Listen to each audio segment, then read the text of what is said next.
नमस्कार दर्शक बंधु एक बड़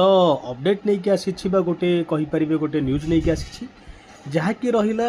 आपड़ जमी देखुवे एनटीए तरफ नोटिफिकेशन होती जहाँकि एनटीए कंडक्ट कर एग्जाम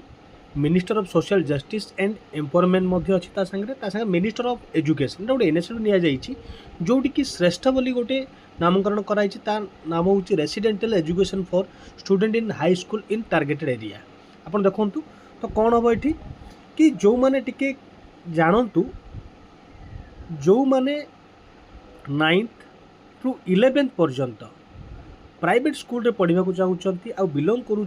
एससी कैटेगरी को शेड्यूल कास्ट कैटेगरी को से माने अप्लाई करि परिबे आ से माने एग्जाम दे परिबे आ से माने भारत वर्षर बड़ बड़ प्राइवेट स्कूल रे इंग्लिश मीडियम प्राइवेट स्कूल रे से माने free of cost residential purpose से माने रही पारिबे माने रही पाठ पढ़ी पारिबे आपन को फीस देबा को पड़िबोनी से सरकार बहन करेंगे। तो तार इंपोर्टेंट डेट रही देखो जमती कि 15 एप्रिल 2025 टू 5 मे 2025 मध्य आपण अप्लाई करेंगे। करेक्शन विंडो 6 मे टू 7 मे भितर आउ डाउनलोडिंग एडमिट कार्ड 25 मे और डेट ऑफ एग्जामिनेशन रोचे 1 जून रहिबो संडे। टाइमिंग एग्जामिनेशन 2टारू रहिबो 5टा 3 घंटा पेपर रहिबो आ 180 हाँ 3 घंटार पेपर रहिबो 180 मिनिट जाकि declaration result 4 to 6 week after exam माने 4 रु 6 वीक भितर आपनकर रिजल्ट आपण माने पाई जिवे। तो टिके हम बेसी जीवा टिके डिटेल जीवा डिटेल माने जहाँ आपण माने जानिबा दरकार।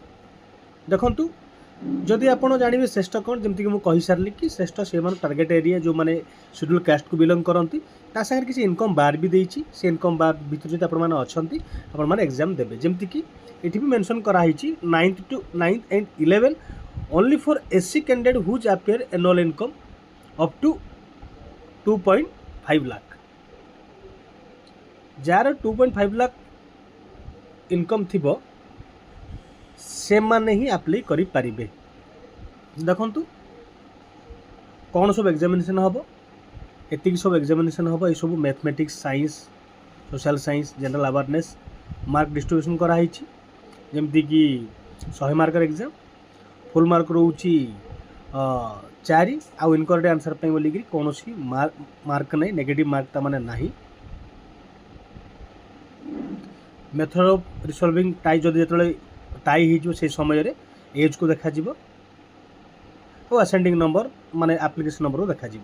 आ मीडियम रहिबो हिंदी आउ